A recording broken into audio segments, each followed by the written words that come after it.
The last few months have been a very heavy line. My wife, Catherine, was having an affair with a coworker, and it seemed like everyone in the world knew about it, but no one had the courage to say anything. I was just as guilty as everyone else. For some strange reason, I was hoping it would just end, and that would be it. Will return to normal. Of course, it was a fantasy, because you can't go back to the way things were. We were married for 19 years and had 3 children. Rob was 18 and the eldest. Catherine was pregnant when we got married.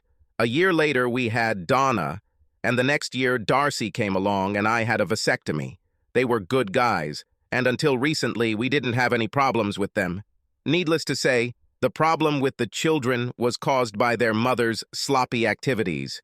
For the past 3 years, Catherine has worked in the claims department of a large insurance company. When she started working overtime, several evenings a week, the kids and I quickly noticed. She got a new hairstyle and went to the gym. Her underwear drawer became a little sexier, but I never really enjoyed it. Donna and Darcy saw her having lunch with her department head at a prestigious restaurant, but she never mentioned it. In desperation, I decided to follow her like a love-struck puppy. Her trips to motels with her lover were frequent and brazen.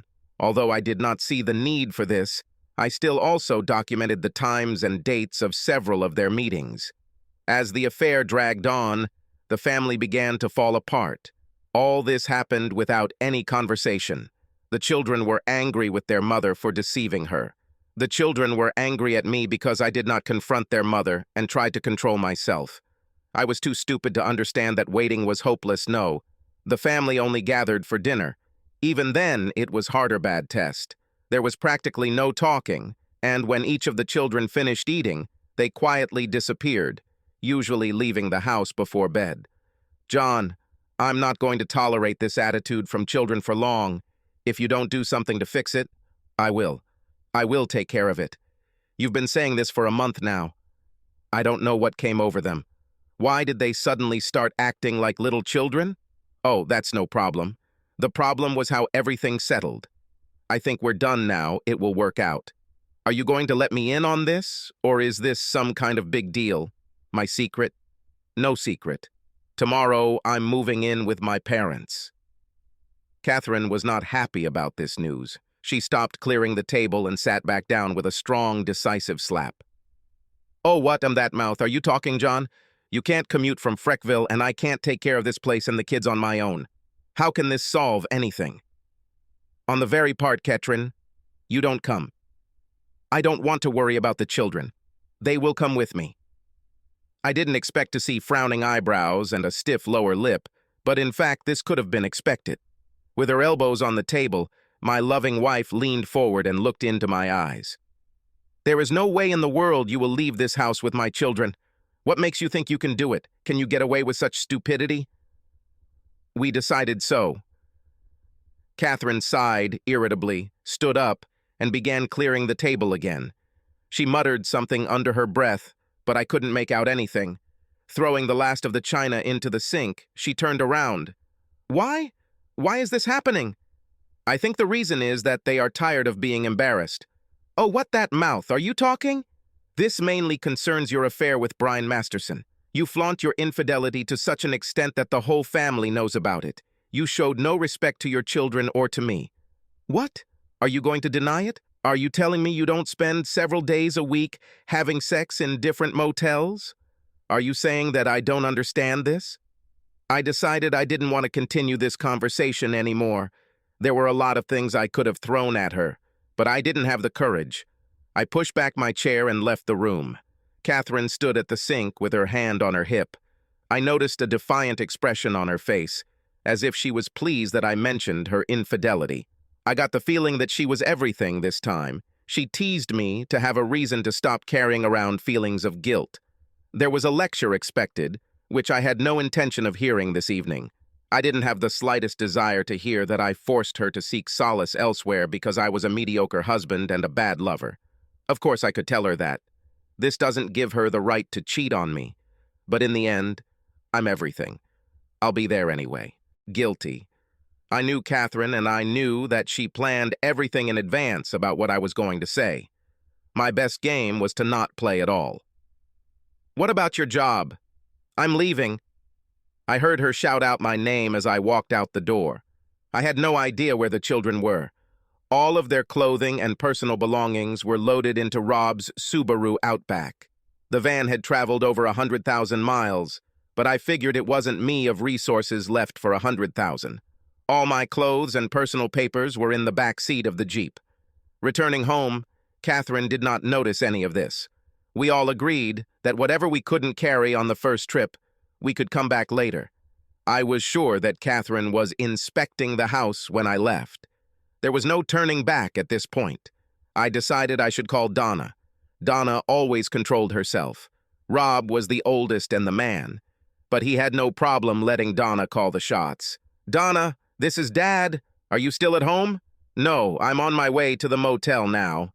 I think it will be better if you guys find some place to stay for the night. Can you contact Rob?" "No problem. Darcy and I will stay with Betsy Cooper. I don't know what Rob is up to, but I think I can contact him." "Okay, meet me tomorrow at 6 o'clock at the Waffle House on Lancaster Pike. From there, we can head to Frackville." "Dad, was Mom angry?" "I think yes. I'll tell you about it tomorrow. Oh, after you call Rob, maybe it would be better to turn off your phone." After checking into the Desca Motel, I turned off my cell phone. I had just finished taking a shower when there was a knock on the door. I opened it, expecting to see an angry Catherine, but instead saw Rob smiling. There weren't many motels in the city. By 7 o'clock the next morning, we were already on our way to the coal regions. Catherine and I never got around to discussing my work situation. It didn't matter because I was now unemployed. The most normal thing to do in such conditions is to quietly hide as much cash as possible. If I were to file for divorce, I would have to go through the process of declaring assets and coming up with an equitable distribution. I decided what to do with everything in my mouth. Nobody likes to see their credit go belly up, but under the circumstances, it seemed like a good idea to me. If I don't work, the kids can qualify for a lot of grants and other benefits when I do. It's time to go to college. I want to make sure they get everything they need, but it may not work out. Living with my parents will also cover many other normal expenses. I was pretty sure that Catherine wouldn't wait long to file for divorce. I'll probably agree to anything she will demand just to get rid of this marriage. She couldn't get much since I didn't have a job, and the kids wouldn't go with her even if they were ordered to. All I could do now was sit and wait. It was great to be back in my hometown. The last time I lived there was before I left for college. After graduating, the closest place I could get half a decent job was in Reading. Catherine was originally from Baltimore, so she didn't mind being just a few hours away from home. We got married before my last semester at Penn State. Catherine never finished due to pregnancy. She has never had the desire to study. I think she came to leave her parents and find a husband. One way or another, I won the marriage lottery. My prize was 3 wonderful children and a bitch for a wife. Of course I had regrets, but I'm not one of those who lived past. I didn't know what was mine. The past will catch up with me so quickly. Since I had many old friends in the area, getting a job It wasn't so difficult for him. I hid as much money as possible so that it wouldn't fall into Catherine's hands. She has nothing that will happen until she starts getting divorced. All 3 guys also left. Under the circumstances, I think they felt obligated. I didn't leave Catherine because the kids wanted me to, but they seemed to feel the same way. Mom and Dad were reluctant to take money from us. I don't think they needed it. They didn't want me to feel like a slacker. Catherine called 2 weeks later and asked if I was going to pay the mortgage. I answered no. 2 weeks later, she called me and said that her car insurance needs updating. I gave her the same answer. Catherine tried to start a conversation related to cheating. She tried to be apologetic and sincere, but she succeeded. I listened patiently as she explained how her friendship with Masterson developed into a full-fledged sexual relationship. She assured me that he was just a physical attraction and nothing more. After a few minutes, she realized how ridiculous everything was and fell silent mid-sentence. I didn't answer. "I'm really sorry, John. I don't have a good excuse for what I did. I'm truly sorry." After that, she stopped calling. I guess my wife finally realized that the marriage was impossible to save and filed for divorce. She had a mortgage and a car to pay, as well as all utilities. Of course, I was obligated to pay these bills, but I felt that since thousands of other fatally beaten fathers avoided similar things, I could too. It was worth the risk. I signed the papers and power of attorney to sell the house as soon as I received them. Now it was only a matter of time. Catherine asked for nothing more than a home. After closing costs and commissions, she won't get much. Rob was getting all his college papers ready. Unfortunately, Rob had other pressing issues. The past is coming back to haunt me, and Rob is at the center of the problem. Dad, I have a little problem. I suppose you think I can help you? A few weeks ago, I met a girl and I really like her. At least the conversation started on a high note. Rob dated several girls in high school, but was never serious about them. It was nice to hear him admit that he could have a potentially long-term relationship. I'm sure it's not about pollination methods. No, but I received an unexpected blow. I first met her mother, and as soon as I introduced myself, she got upset. When I'm gone, she told Shannon that she didn't want to see me anymore. She had never done this with any of Shannon's previous boyfriends. Her mother gave her no explanation. I think Shannon was a little mad at her mom because she finally agreed to back off, but only if you talk to her. Let me clarify. This girl's mother will allow you to date, but only if she talks to me first. That's all, and that's it. Shannon said nothing like this had ever happened before. I think I'll find time. You are everything. Arrange it and let me know where and when. Rob left the room with a big smile, and I sat and thought about why this woman should meet me before approving their relationship. In the evening, Rob answered from us to Shannon. It was an old house located next to the main street. The house was badly in need of painting, and the slate sidewalk should have been leveled long ago. Shannon waited at the front door and opened it anxiously when we arrived. "Hello, I'm Shannon." She was cheerful and sweet. I understood why Rob was so attracted to her. "We are very grateful to you, Mr. Ritchell. I'm very sorry that I have to invite you like this, but Mom insisted. I hope you don't mind. Do not worry about it. I'm sure we can do anything to settle as soon as possible." "Mother, Mr. Ritchell is here."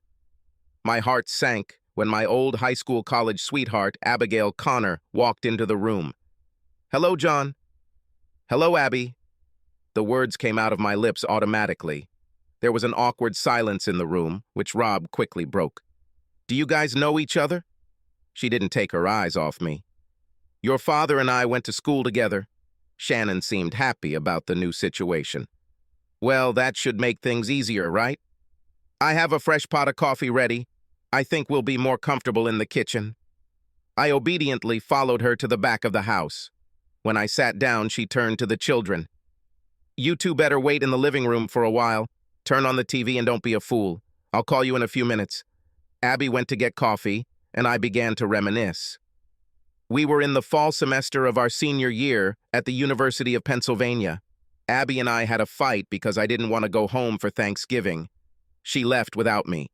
No, I was having fun, got drunk, and was arrested for hooliganism.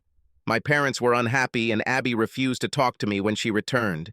She's still mad at me when the semester ended, and she went home alone for Christmas. My parents were unhappy with me, so I stayed on campus for the holidays. That's when the bad news came. It was between Christmas and New Year when Catherine approached me at the student union. According to her, during one of my drunken nights in the student dormitory, we had sex, and now she was pregnant. I didn't want to aggravate the situation with my parents. Without thinking too much, we drove to Gretna Green that same day and got married. I told my parents only in the spring, after finishing school. Abby found out about the marriage when she returned to school after several years of studying and immediately dropped out. I don't know if she ever finished. "You're daydreaming." Her words woke me up when a mug appeared in front of me.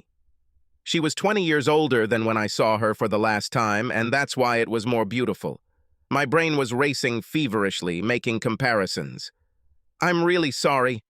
I wasn't ready for this. I'll come to you." I'm trying to let my brain come to its senses before I become worth anything. Abby was always easy to talk to, and I always felt comfortable with her. I don't even remember what we argued about before we broke up.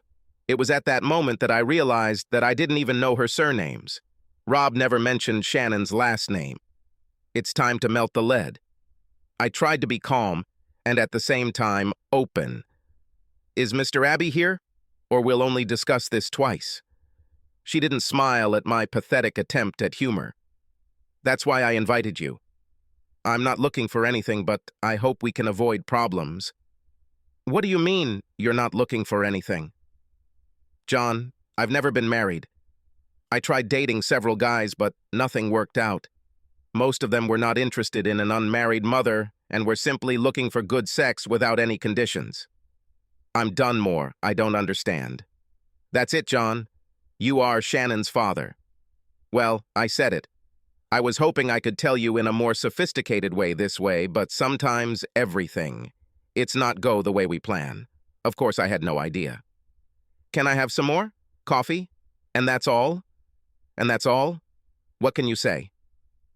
I think I understand why you told them they couldn't date anymore. Unfortunately, I think it was already too late. By the time I found out that Rob was your son, they had already created their relationship. Oh my God, you say my son and my daughter are having sex. I'm absolutely sure. I think that brothers and sisters should not love each other physically. The fresh coffee was too hot to drink. I blew on the cup and my daughter's mother stared at me, waiting for some words of wisdom that I didn't have. Abby, I don't think we have a choice, do we? We have to tell them and hope that it's not too late. There was a sudden change of mood at the table. I'm very sorry, John. I should have told you, but I just couldn't bring myself to do it. You just got married, and I didn't want to ruin your life. So you decided to ruin your own life instead. I have a beautiful, smart daughter. I didn't ruin my life. I just needed to make some adjustments. I finished my coffee and leaned back in my chair. By the way, John, I don't want to seem nosy, but where is Catherine? I'm afraid we've grown apart. I always thought it was a good word, but I never thought I would have a chance to use it. Oh, sorry for asking. We sat in silence for a few moments. John, will you tell them yourself, or should I do it? You go forward, and I will support you as much as I can. Not even a minute later, Shannon and Rob were sitting with us at the kitchen table. Abby handed Shannon a folded piece of paper. Oh my God! Shannon immediately caught Rob's attention, and yet she didn't even unfold the paper. What's happening? It's a mysterious birth certificate that I wasn't supposed to see until I was 21. Rob looked puzzled. What's so unusual about a birth certificate? Shannon didn't answer. She unfolded the form and stared at him with her mouth open. There must be a mistake here. Mom, tell me it's not true. Abby didn't answer her daughter. She stared at the floor. Rob tried to look at the paper, but Shannon hid it. Please, Mom, tell me it's not true. There was still no answer. Disgusted, Shannon threw the birth certificate across the table and ran out of the room, crying. Dad, what's going on? I'm really sorry, Rob. It was difficult for us to tell you this, but you should have known. Know that? Sure, take it. Shannon is your sister. Silence reigned in the kitchen. In the distance, somewhere in the house, we heard Shannon crying. Rob slowly stood up and left the room. I was sure he had a million questions, but right now he wasn't looking for answers. He had more important things to do. After a few moments, the sobs became less intense. Abby, do you happen to have any beer? Abby and I were just finishing our second beer when Rob showed up. Can we go home now, Dad? 2 days later, Rob decided to talk to me again. The house was gloomy, and I felt relieved that something was going to be resolved. I want to do a DNA test. I have the money to pay for it, and I won't take no for an answer. Where do we do this? There is a laboratory in Allentown. $200 for each test. I want to check on Shannon, you and myself. Well, if we're going to go through such trouble, we should check the girls, too. I'll pay. Do we need to travel there, or will they mail us the testing material? You can do it this way or that, but I would prefer to go there. Wonderful. You are everything. Arrange it, and we'll make a whole day out of it. I'll even stop by Olive Garden for dinner. That same day, I called the Continental Fire and Flood Control Authority. I spoke with the head of the company's legal department. He wasn't really interested in my marital status. And he quickly told me this, but he was interested in how Brian Masterson paid for the motel rooms he used. When I mentioned that Masterson was Catherine's boss and that I needed more information about the company's adultery policy, he quickly ended the conversation. A few days later, Catherine called. For some strange reason, she had lost her job and was now struggling to pay her bills. She seemed upset when I told her that I couldn't find a job and that I was caring for my parents. She wanted me to give her enough money so she could move back to Baltimore. She put the house up for sale, but things weren't going well. She hoped to get out of Pennsylvania before the car would be taken away. She again tried to explain her connection to Masterson, but quickly abandoned the attempt when I did not answer. Although she didn't mention it, I knew that Brian Masterson had also been fired. She still didn't understand what happened. In 2 days, everything has changed. I'm talking home and found Rob and Shannon on the sofa, smiling like 2 Cheshire cats. They just sat there with stupid grins on their faces. Cool. In what business? Why such long faces? It was a weak attempt at a joke. They all laughed anyway. Do you want good news or not so good? Aren't you mistaken? Don't think. Well, maybe a little bad news, but overall, everything is pretty good. Stop making fun of me. Donna and Darcy are your daughters. The DNA matched. I assume they're happy about that? They still don't know. What else? Shannon is your daughter. More one almost perfect match. I'm a little confused. Where does the good part of all this come from? Don't worry now, but I'm not your son. I didn't expect this. I loved Rob with all my heart and raised him like any good father. Now he tells me that I am not his father. I need more beer. The smiles disappeared from Rob and Shannon's faces. All of a sudden, it became a little more serious and a little less carefree. I returned with a new bottle and plopped down in a chair. Dad, this doesn't change anything between us. You are my father, no matter what the DNA says. I don't know who the sperm donor was, but you will always be my father. I finished half the new bottle. I don't know whether to be happy or sad. I don't know if this is good news or bad. I do not know what to do. I just don't know what to do. My new daughter and my ex-son were just sitting on the couch, not saying anything. Have you told your mother yet, Shannon? No. Why don't you guys run and tell her the news? I have a lot to think about. Mom and Dad were in the kitchen, trying to escape this whole situation. They were always very delicate. John, if there is anything we can do, please let us know. We won't give advice, but we are more than willing to help in any other way. Dad was always next to me. I wish I could be the same for Rob. Abby found me a few hours later at the Circle Bar. I don't know how she knew I was there, and I don't remember getting drunk. Looking back, I don't know why I got drunk. It wasn't that bad, just everything got mixed up. It had been 10 years since I last drank too much, and I didn't have a good excuse for it. I woke up on the couch at Abby's house. Anyway, she took me there. I was dressed, but took off his shoes. I smelled fresh coffee, but the toilet was more important. She was waiting at the kitchen table when I returned from the bathroom. The bathrooms in these old houses were always on the second floor, so I was forced to attack the stairs to use them. I won this battle, albeit barely. Abby didn't offer me anything other than coffee, which was fine under the circumstances. I really ruined everything. I don't know who to apologize to first. Looks like you weren't the only one who had sex with Catherine that weekend. You just drew the short straw.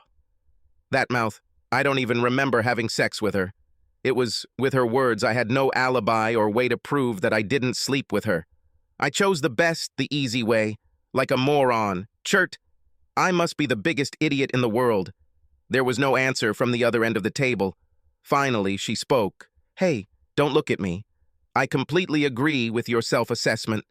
I do not know what to do. I thought the divorce had already begun. Yes, but I feel like I should do something else. I think you should take a shower and shave now. I was in a really bad place and felt like crap. Can you give me a ride home? Over the next few days, Rob was in high spirits. The girls seemed happy with the genetic test. but could not come to terms with their mother. My mom and dad supported me as much as possible, without going too deep into things they shouldn't. This was greatly appreciated. Rob decided he needed to take action. Dad, I want to know. You Ochum? She should know, Dad. Mom needs to know who my real father is. It was in a college dorm, right? This means that Mom got pregnant from one of your brothers, and you took the blame on yourself. Is there any way to make her tell you names? Wow, you assume there was more than one. You don't seem to think very highly of your mother. Not after what she did to you then and what she's doing now. She was a slob and remains. I still have it to this day. How? Why take it? Have you been with her all these years? I ignored the last question. I have an idea. I don't know if it will work, but it's worth a try. That same day, I called my loving wife. I tried to mentally organize what I wanted to say, but I was afraid that in the end I would get confused and that would be it. I'll ruin it. John, how can I help you? I didn't expect the call. Judging by her tone of voice, I was afraid that she would think this call was an attempt at reconciliation. Come to me. You have to be very careful not to introduce it misleadingly. I was thinking about our last conversation. You mentioned something about wanting to move in with your sister. This is what you still are. Want? Yes. Have you figured out how to help me? I would be very grateful. I can give you $2,000 to help, but in return I need a couple of things. Okay, this will really help. What do you need? I don't think you know what I'm doing. DNA analysis of all children. Oh, what? From her, it came out in a muffled burst that she had no idea about the tests. I'm really sorry, John. I hoped this would never come up. It seemed like everything was between you and Rob. It was so good. I found it interesting that she mentioned Rob, but not Darcy or Donna. What about girls? I don't understand what you're talking about, John. What girls? Weren't you worried about their DNA tests? No. Why? Her answer seemed sincere to me, and I decided not to pursue this topic further. I would like to know the name or names of who Rob's father is. Tell me and you'll get $2,000. The pause on the other end of the line was much longer than I expected. Catherine, whoever this guy is, he doesn't think highly enough of you to make you an honest woman. Why do you think it needs to be protected? He used you and dumped you on me. It's me who needs care, not him. Okay, fine. There were 3 of them. I don't know which one is the father. Names? Kyle Simmons, Ray Thorenson, and Philip Berger. I knew them all. 3 spoiled rich kids who thought they could get away with anything. They were all fraternity brothers who turned out to be less than loyal. Thank you, Catherine. I appreciate it. And also, what do you need, John? If you're not going to stay in the house and you can't sell it, can I take it? Oh, God, yes. I can't sell it, and I would like more than anything to give it to you. Even if I find a buyer, I won't get enough from the deal to pay the real estate commission. You'll get it as soon as I move out. I will sign all the papers. John, I also have a small favor to ask. What exactly, Catherine? Can you somehow arrange for the children and I to meet? Nothing special, but I'm their mother nonetheless, and I'd really like to see them sometimes. I'm sure I can arrange something. 2 days later, Catherine received her $2,000, and I received the title to the house and the mortgage. Rob learned from me about possible sperm donors. The DNA information was a little more complicated, but not impossible. Ray Thorenson was a high school teacher in Altoona. All government employees were required to have their DNA on file. These files were not available to the general public, but Rob had no trouble figuring out how to get what he needed. Ray Thorenson was not Rob's father. Philip Berger was a guest of the Ohio State Penitentiary. Phil seemed to like young girls. Girls who, according to the state, should not sleep with men old enough to be their fathers. It's not for me to judge, but I was glad that Philip's whereabouts were known. Of course, all the data on Philip is in the database. I don't know how Rob got access to this, but it ultimately turned out that Phil was not Rob's father. If Catherine was being honest with me, that meant Kyle Simmons had to be the one. The search continued. Seymour Schlump and I went to high school together. Seymour attended Dickerson and received his law degree when I went to the University of Pennsylvania. Seymour and the law were not a match made in heaven. He wasn't the straightest arrow in the quiver. In fact, he was mean, to say the least. However, he was the ideal candidate for our project. Using Nittany Lions alumni news and fraternity web pages, we located Lit Cole Simmons at Andrews Air Force Base in Maryland. Kyle was a big shot in ROTC in college, and it turns out he made a career out of it. Abby had a cousin in the Pennsylvania National Guard who was able to obtain Kyle's DNA record. All confirmed. By the end of the week, Catherine was no longer home. Instead of making mortgage payments, I simply refinanced everything, removing Catherine's name from all documents. I returned to the house, but the children wanted to stay in Frackville for the rest of the school year. Rob wanted to stay to be close to Shannon. I think I wanted to be there for Abby, but there were issues that needed to be resolved. I was amazed at the poor performance of Catherine's lawyer. It would be very easy for him to determine that I did not quit my job, but simply took a vacation. It turned out that he never checked. I got the impression that he filled out a divorce form that he downloaded from the internet.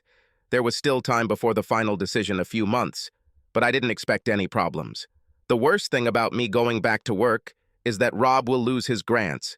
The good part was that I would be able to pay my tuition or get a loan. Abby worked in an office that paid doctors. It was a 9-to-5 job, 5 days a week. I started spending all my weekends in Frackville. Rob and Shannon got along great, with one small flaw. Shannon spent a lot of time with Darcy and Donna. It was mostly shopping, but Rob wasn't too keen on sharing it. Abby and I thought it was funny, in a good way. For some reason, Abby and I acted more like friends than ex-lovers. It seemed like neither of us was ready to take the first step towards intimacy. Seymour flooded the legal system with every piece of paper he could think of. It worked on the principle of a shotgun. He figured that if he filed enough cases against Simmons, 1 or 2 of them might stick around. He also hoped to get at least one partial confession so he could get money from Kyle. I didn't pay him a cent, but he didn't seem to mind. I didn't want anything from lawsuits, but it would be nice if we could pay for Rob's college. It will be easier this way when the girls start studying. Everything between Rob and me remained the same. The DNA story didn't seem to bother either of us. Rob was just happy he wasn't Shannon's brother. I was glad that I was a father, but I was sorry that when she was growing up, I was not around. She seemed happy with everything. All started to return to normal. I settled everything with the house, but did not want to live alone. Rob and Shannon had finished school and were both working. In 2 months, Rob will be leaving for state college. Shannon was about to begin a 2-year program at Reading Area Community College in some area of medical administration. Catherine called from Baltimore. Relationship between her and her parents didn't go very well. She lived with her sister and could not afford to get her own home. She has had problems getting a job due to bad recommendations from the last employer. She regretted everything and regretted that she could not turn everything around back. She hoped that I could forgive her. Although forgiveness on my part was out of the question, she was glad to hear that the girls were planning a trip to Baltimore to see her. The conversation ended on a high note. By the end of the summer, my life began to improve. The divorce was final, and there were no conditions. Kyle Simmons acknowledged Rob's paternity on the advice of his lawyer. Instead of a cash settlement, it was agreed that Kyle would pay all of Rob's college expenses within 4 years. Kyle also paid Seymour's fees. What else worse for Kyle, his wife filed for divorce, which included her entitled to 49% of Kyle's upcoming pension. Using simple math, she determined that Rob was conceived just 4 weeks before their wedding. Coupled with several other indiscretions over the years, this proved to be the straw that broke the camel's back. The biggest surprise was Abby's appearance. It was too late for dinner, but quite okay for a bottle of wine. She didn't say anything until we got comfortable. "John, I need a favor." I liked the way she started the conversation because I felt obligated to her and wanted to do something for her. Shannon starts classes at REC in a few weeks, and I'm not thrilled with her. Trips, especially in winter through the mountains. I wanted to ask, is it okay if she stays here with you? Well, of course. The girls are coming back, and I think they'll all get along great. Is there one more problem? We've never been apart before, and I'm hesitant to leave her one. She won't be alone. I'll be here, and the girls will too. According to her face, I realized that I had said something wrong. I'm so sorry, Abby. This was probably the wrong answer.